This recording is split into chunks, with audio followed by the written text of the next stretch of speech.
함께 보실 하나님 말씀은 신약 성경 요한 1서 4장입니다. 오늘 8월 27일 요한 1서 4장을 읽는다는데 4장은 1절부터 21절까지 조금 길지만 처음부터 끝까지 말씀을 함께 봉독하겠습니다. 요한 1서 4장 1절부터 21절까지 말씀, 신약 성경 391면 전후를 보시면 되겠습니다. 1절부터 함께 봉독합니다. 사랑하는 자들아, 영을 다 믿지 말고 오직 영들이 하나님께 속하였나 분별하라. 많은 거짓 선지자가 세상에 나왔습니다. 이로써 너희가 하나님의 영을 알지니 곧 예수 그리스도께서 육체로 오신 것을 시인하는 영마다 하나님께 속한 것이요, 예수를 시인하지 아니하는 영마다 하나님께 속한 것이 아니니 이것이 곧 적그리스도의 영이니라. 오리라 한 말을 너희가 들었거니와 지금 벌써 세상에 있느니라. 자녀들아, 너희는 하나님께 속하였고 또 그들을 이기었나니 이는 너희 안에 계시니가 세상에 있는 자보다 크심이라. 그들은 세상에 속한 고로 세상에 속한 말을 하며 세상이 그들의 말을 듣느니라. 우리는 하나님께 속하였으니 하나님을 아는 자는 우리의 말을 듣고 하나님께 속하지 아니하는 자는 우리의 말을 듣지 아니하나니 진리의 영과 미혹의 영을 이로써 아느니라. 사랑하는 자들아, 우리가 서로 사랑하자. 사랑은 하나님께 속한 것이니 사랑하는 자마다 하나님으로부터 나서 하나님을 알고 사랑하지 아니하는 자는 하나님을 알지 못하나니 이는 하나님은 사랑이심이라. 하나님의 사랑이 우리에게 이렇게 나타난 바 되었으니 하나님이 자기의 독생자를 세상에 보내심은 그로 말미암아 우리를 살리려 하심이라. 사랑은 여기 있으니 우리가 하나님을 사랑한 것이 아니요 하나님이 우리를 사랑하사 우리 죄를 속하기 위하여 화목제물로 그 아들을 보내셨습니다. 사랑하는 자들아, 하나님이 이같이 우리를 사랑하셨은즉 우리도 서로 사랑하는 것이 마땅하도다. 어느 때나 하나님을 본 사람이 없으되 만일 우리가 서로 사랑하면 하나님이 우리 안에 거하시고 그의 사랑이 우리 안에 온전히 이루어지느니라. 그의 성령을 우리에게 주심으로 우리가 그 안에 거하고 그가 우리 안에 거하시는 줄을 아느니라. 아버지가 아들을 세상의 구주로 보내신 것을 우리가 보았고 또 증언하노니 누구든지 예수를 하나님의 아들이라 시인하면 하나님이 그의 안에 거하시고 그도 하나님 안에 거하느니라. 하나님이 우리를 사랑하시는 사랑을 우리가 알고 믿었노니 하나님은 사랑이시라. 사랑 안에 거하는 자는 하나님 안에 거하고 하나님도 그의 안에 거하시느니라. 이로써 사랑이 우리에게 온전히 이루어진 것은 우리로 심판날에 담대함을 가지게 하려 함이니 주께서 그러하심 같이 우리도 이 세상에서 그러하니라. 사랑 안에 두려움이 없고 온전한 사랑이 두려움을 내쫓나니 두려움에는 형벌이 있음이라. 두려워하는 자는 사랑 안에서 온전히 이루지 못하였느니라. 우리가 사랑함은 그가 먼저 우리를 사랑하셨습니다.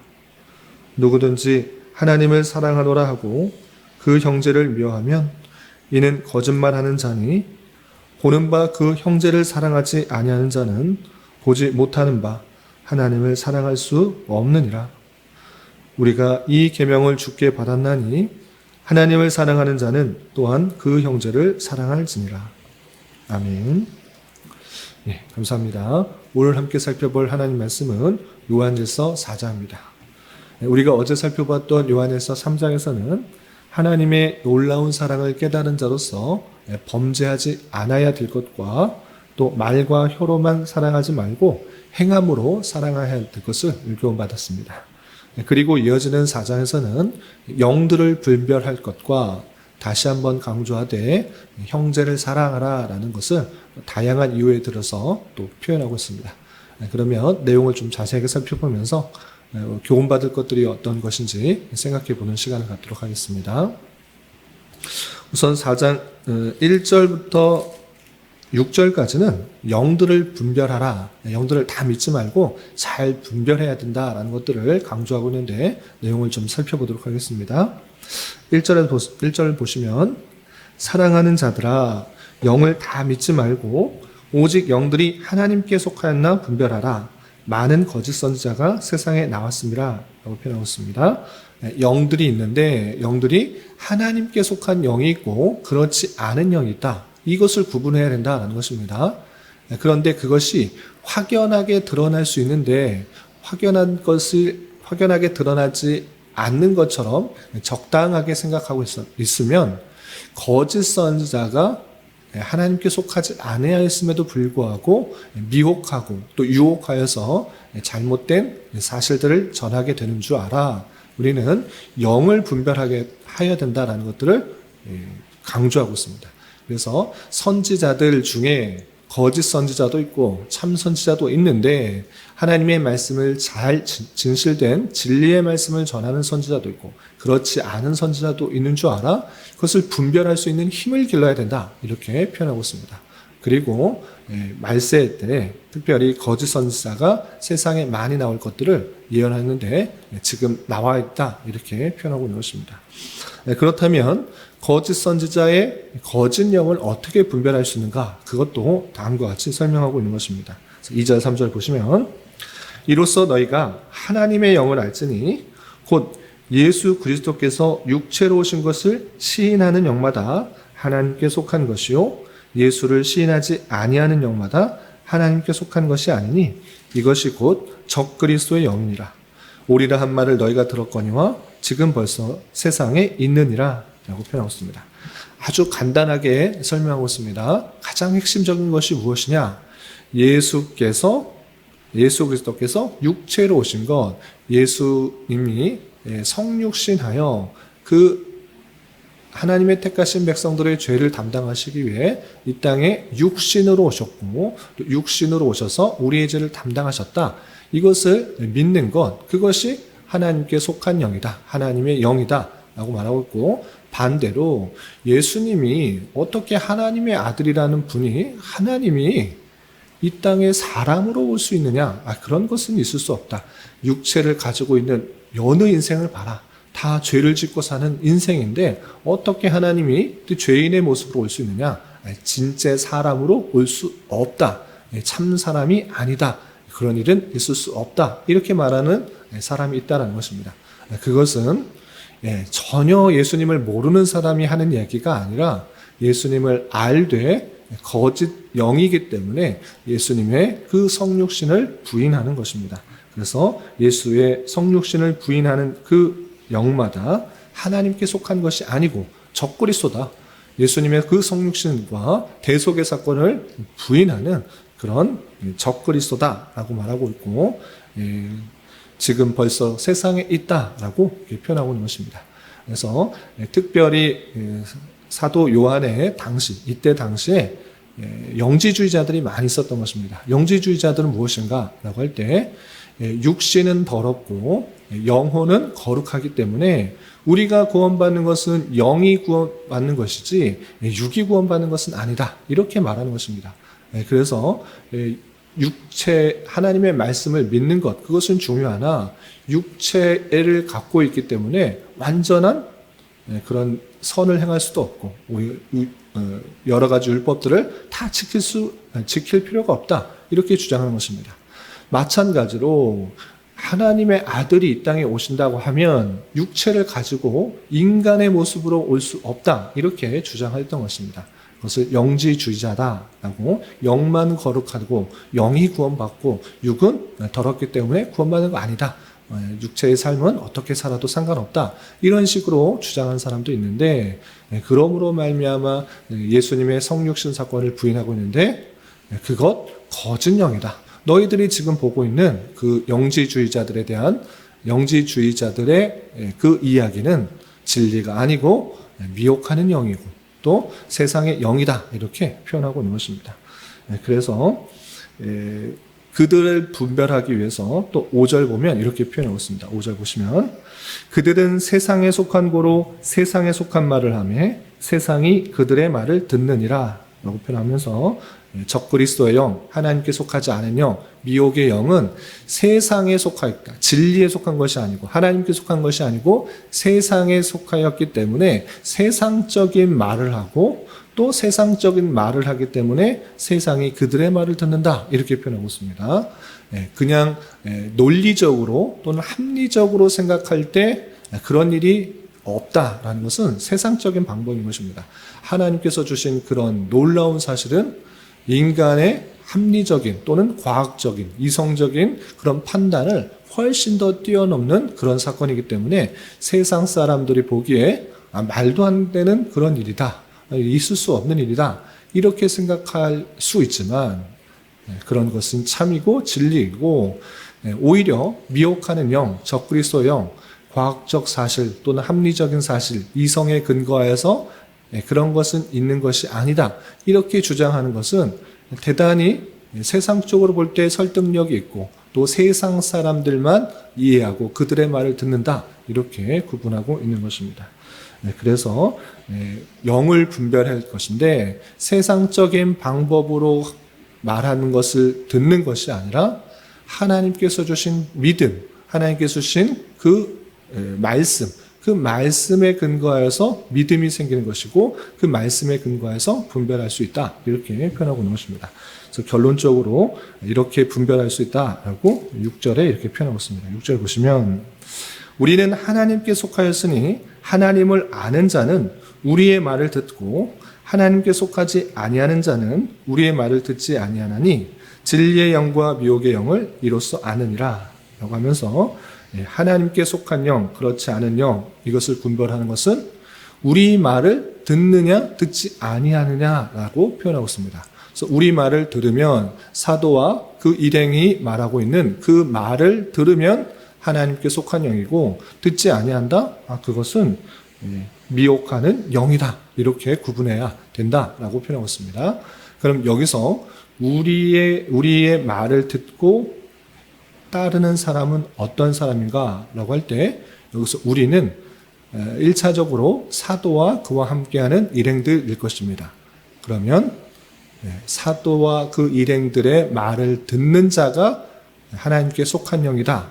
오늘날에 있어서 사도들의 고백, 사도신경을 그대로 고백하는 것, 그대로 따르는 것, 우리가 믿음을 그렇게 고백하는 것, 그것은 하나님께 속한 것이고 그렇지 않는다고 하면 미혹의 영에 속한 것이다.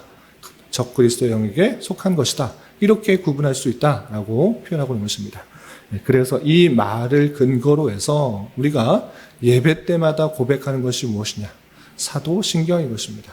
사도들이 직접 작성한 것이 아니지만 사도들의 그 교훈과 가르침, 그 내용들을 잘 요약하여서 정리한 사도신경, 사도들의 그 신앙 고백들을 잘 함께 고백하는 것을 통해서 우리가 하나님께 속하였다라고 고백하고 증거하는 것입니다.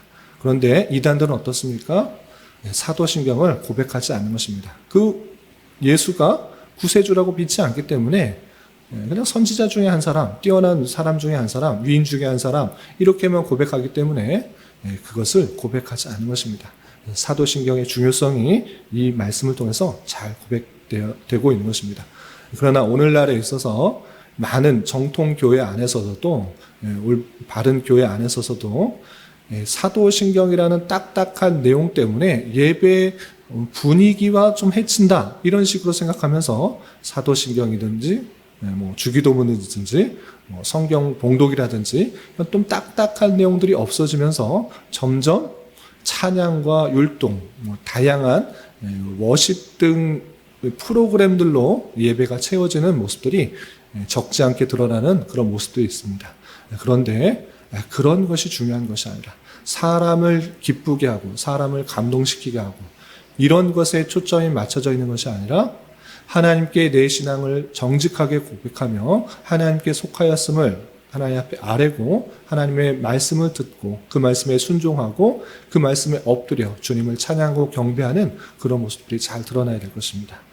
6절까지 말씀을 통해서 이 땅에 다양한 영들이 또 나타나서 하나님의 말씀을 교묘하게 바꿔가면서 이단에 빠지게 하고 또 잘못된 길에 빠지게 하는 그런 일들이 있는 줄 알아 우리는 영이 하나님께 속하였는지 아니하였는지 잘 분별해야 될 텐데 그것을 분별할 수 있는 것 가장 기본적인 건 예수님께서 그리스도시냐 예수님께서 성육신 하셨느냐 이런 내용일 것이고 그런 내용들이 잘 고백된 것은 우리의 말을 듣느냐 듣지 않느냐 사도들의 그 고백들을 함께 나누고 있느냐 그렇지 않느냐 이것들로 판단해야 될 것입니다. 이것이 가장 기본적인 내용일 것이고 그것을 통하여서 우리가 무슨 뜻인지를 잘 고백하며 그것을 갖고 있는 의미를 진실로 고백할 수 있는 그런 우리가 되어야 될 것입니다. 그리고 7절 이하 21절까지는 아주 길게 하나님께서 우리를 사랑하신 것처럼 너희들도 눈에 보이는 형제들을 사랑해야 된다라고 표현하고 있습니다. 이것은 4장에서만 나오는 것도 아니라 3장에서도 2장에서도 계속 강조하는 것입니다.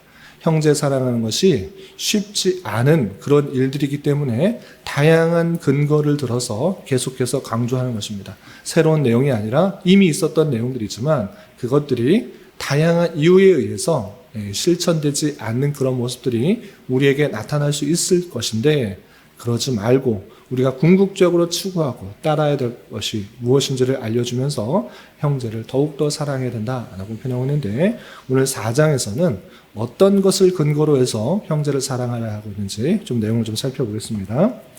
7절 먼저 계속해서 7절을 보시면 사랑하는 자들아 우리가 서로 사랑하자 사랑은 하나님께 속한 것이니 사랑하는 자마다 하나님으로부터 나서 하나님을 알고 사랑하지 아니하는 자는 하나님을 알지 못하나니 이는 하나님은 사랑이심이라 라고 표현하였습니다. 우리가 서로 사랑해야 되는데 그 사랑 자체가 하나님께 속한 것 아니 하나님은 사랑이기 때문에 사랑의 결정체이기 때문에 사랑의 근본적인 모습이기 때문에 우리는 형제를 사랑해야 된다라고 표현하고 있습니다.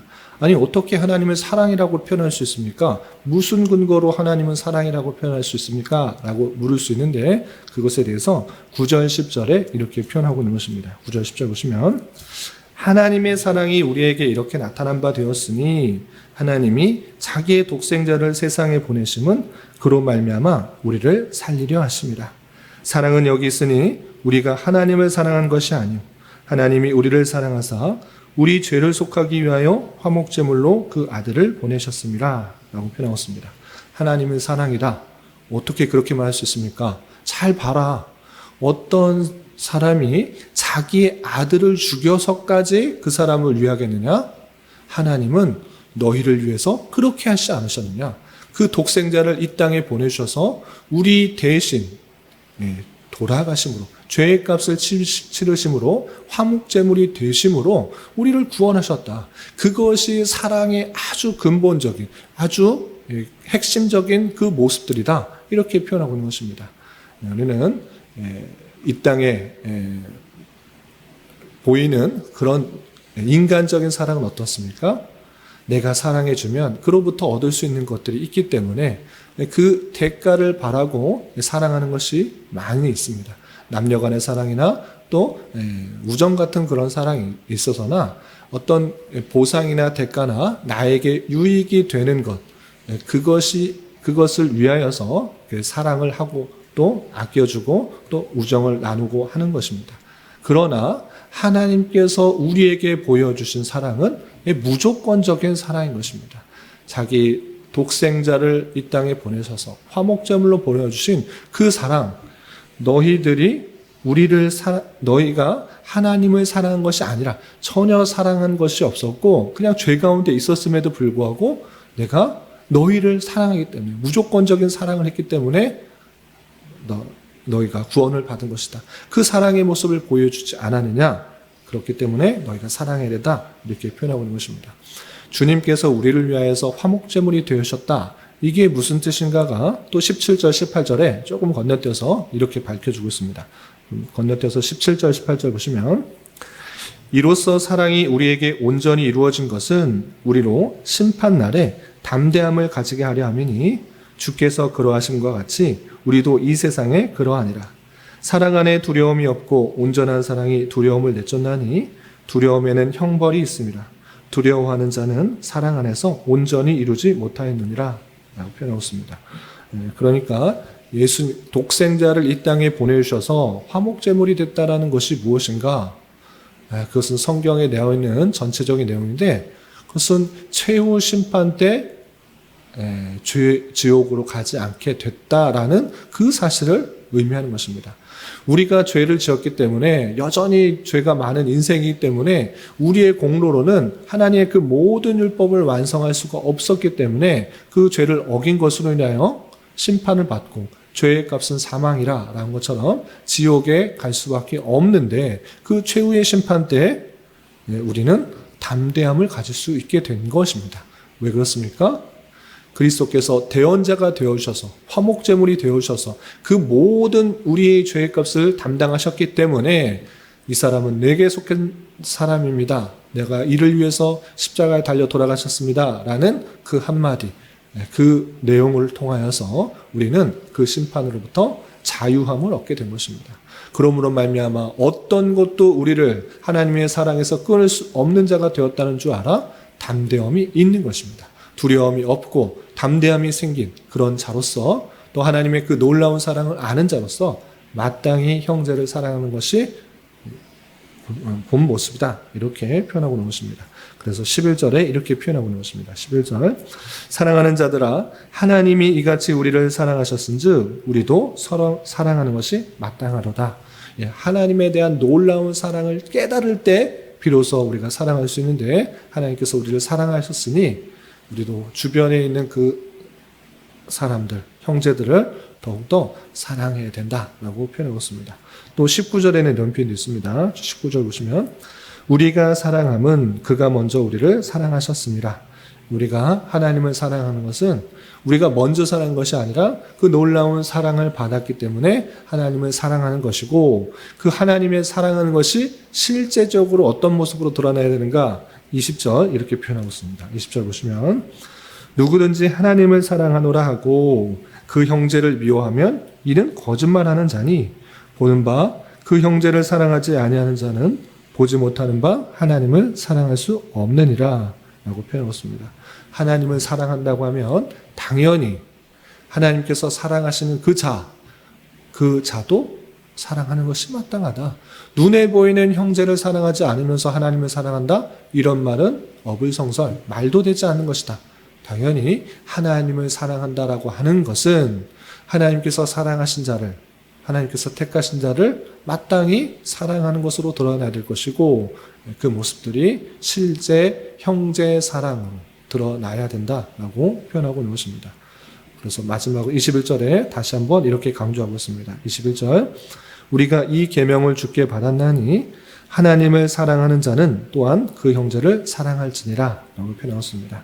계속해서 사도 요한은 요한 1서 가득 형제 사랑에 대해서 강조하고 있습니다. 이것을 강조하고 있는 이유가 무엇인가? 우리의 본연의 모습, 우리의 죄된 모습으로서는 형제 사랑하는 것이 쉽지 않기 때문에 그렇습니다. 우리의 본연의 모습으로 그냥 두면 세상의 그런 즐거움과 세상의 그 다양한 것들에 마음 깨피고 세상을 사랑할 수밖에 없는 것입니다.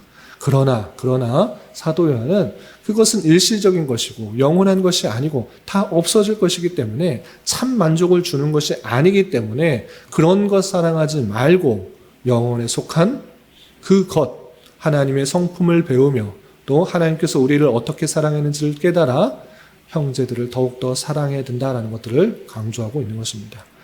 오늘날 현대화 되면 될수록 또 개인화가 되고 형제를 사랑하고 또 이웃을 돌보기보다는 내 신앙에만 관심 두고 살아가기 쉬운 형편인 것입니다.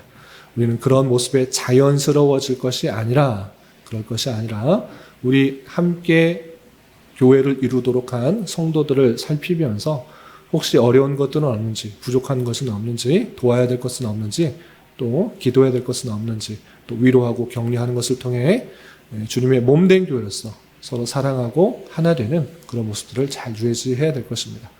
이런 말씀의 교훈에 따라 오늘 하루 남은 한 평생 힘있게 살아갈 수 있는 저와 여러분이 되시기를 주님의 이름으로 부탁을 드립니다. 기도하겠습니다. 하나님 아버지 감사합니다. 오늘 말씀을 통하여 이 세상의 영을 다 믿지 말고 잘 분별할 것과 주님께서 우리를 사랑하신 것을 깨달은 자로서 어떠한 삶을 살아야 하는지 교훈받았습니다. 이런 말씀을 대하는 자로서 세상에 우리를 미혹하고 유혹하는 영들이 많은 줄 알아 하나님의 말씀을 부지런히 읽고 바르게 이해하여 사도들의 신앙 고백들을 함께 고백하게 하여 주시고 하나님께서 우리를 먼저 사랑하셔서 우리를 위해서 희생하신 것처럼 눈에 보이는 형제를 더욱더 사랑할 수 있는 자 되게 하여 주시옵소서. 주님, 교회 안에 육체의 질병과 연약함으로 인해 가족의 전도와 신앙을 위해 직장과 사업장의 문제로 자녀의 학업과 진로를 위해 주님께 간절히 기도하는 여러 지체들이 있사오니 주님께서 그 모든 상황과 여건과 마음과 생각을 주장하셔서 우리의 기대와 소망보다 훨씬 더 풍성한 것들로 채워주신 하나님을 깊이 경험할 수 있는 기회 되도록 인도하여 주시옵소서. 이 시간 각자 간절하게 간구하는 기도 제목 주님께서 들으시고 가장 선한 것들로 응답하여 주시옵소서. 예수님의 이름으로 기도 올리옵나이다. 아멘.